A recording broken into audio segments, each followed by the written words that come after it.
Jadi black ini hitam menjelaskan car, mobil. Jadi mobil ini adalah benda, kemudian dijelaskan lagi oleh si adjektif bahwa mobil ini berwarna hitam. Jadi kita bilangnya black car. Nah, tadi kita sudah bahas tentang fungsi dari noun atau kata benda. Nah, selanjutnya kita pelajari jenis-jenis noun. Jadi noun secara umum terbagi dua, ada uncountable noun dan countable noun. Jadi uncountable noun adalah kata benda yang tidak dapat dihitung. Kalau countable noun adalah kata benda yang dapat dihitung. Nah, yang mana sih contohnya kata benda yang tidak dapat dihitung? Misalnya dalam bahasa Inggris ya, ada kata benda yang tidak dapat dihitung. Kalau di Indonesia sih ada dong. Nah, misalnya water, air. Kita kan tidak bisa menghitung ada berapa tetes air, ada berapa jumlah air, kecuali kalau dimasukkan dalam liter ya.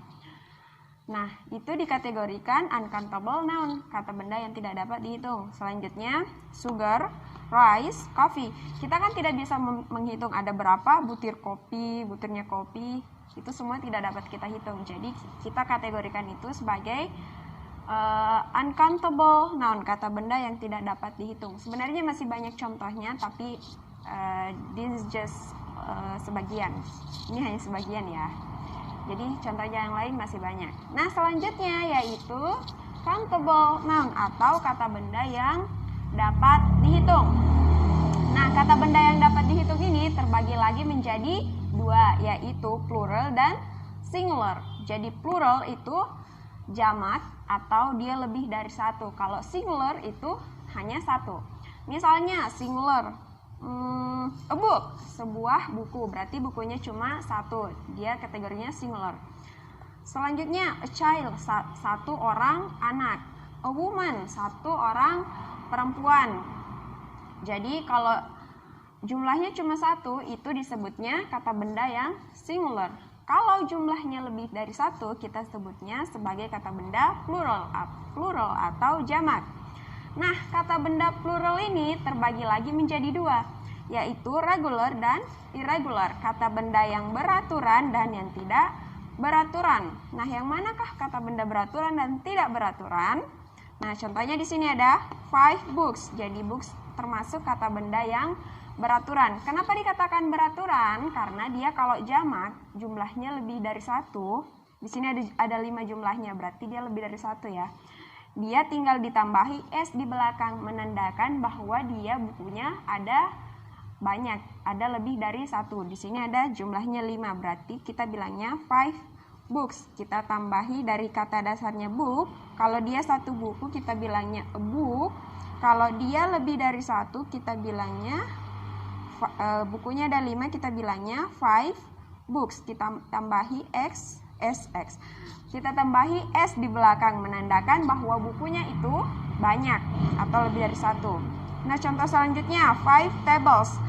Table, dari kata table, kalau table itu berarti satu meja. Kalau mejanya lebih dari satu, di sini mejanya ada 5, berarti kita tambah S di belakang. Jadi begitu seterusnya.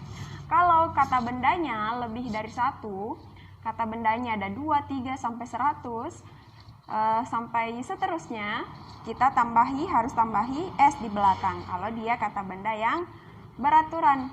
Kalau dia kata bendanya tidak beraturan, yang mana sih kata benda tidak beraturan? Jadi ada benda-benda tertentu yang termasuk kata benda yang tidak beraturan. Jadi dia tidak ditambahi S di belakang. No, dia memang sudah seperti itu dari sananya. Contohnya children, dari kata child. Kalau dia anaknya ada satu, cuma satu, kita bilangnya child. Kalau dia lebih dari satu, misalnya di sini 2 atau 3, di sini ada atau 5, kita bilangnya children. Kita tidak bilang childs, tapi bilangnya children. Selanjutnya a woman. Kalau dia perempuannya cuma satu, kita bilangnya a woman. Kalau perempuannya ada 5, kita bilangnya 5 women. Ini baca women ya, women. Jadi A-nya berubah menjadi E. Jadi dia tidak beraturan, dia tidak ditambahi dia tidak ditambahi S di belakang. Tidak. dia berubah katanya.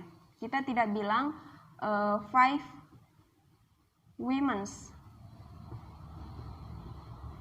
No, kita tidak bilang begitu. Kita bilangnya 5 women. Jadi, itu tadi ya, kata benda regular dan irregular. So, I think that's all for our meeting today, for our lesson today, and thank you very much for your nice attention. If you have any question, just comment below. Kalau ada pertanyaan mengenai materi yang baru saja kita pelajari, just komen di bawah ini. And see you on next meeting. Bye!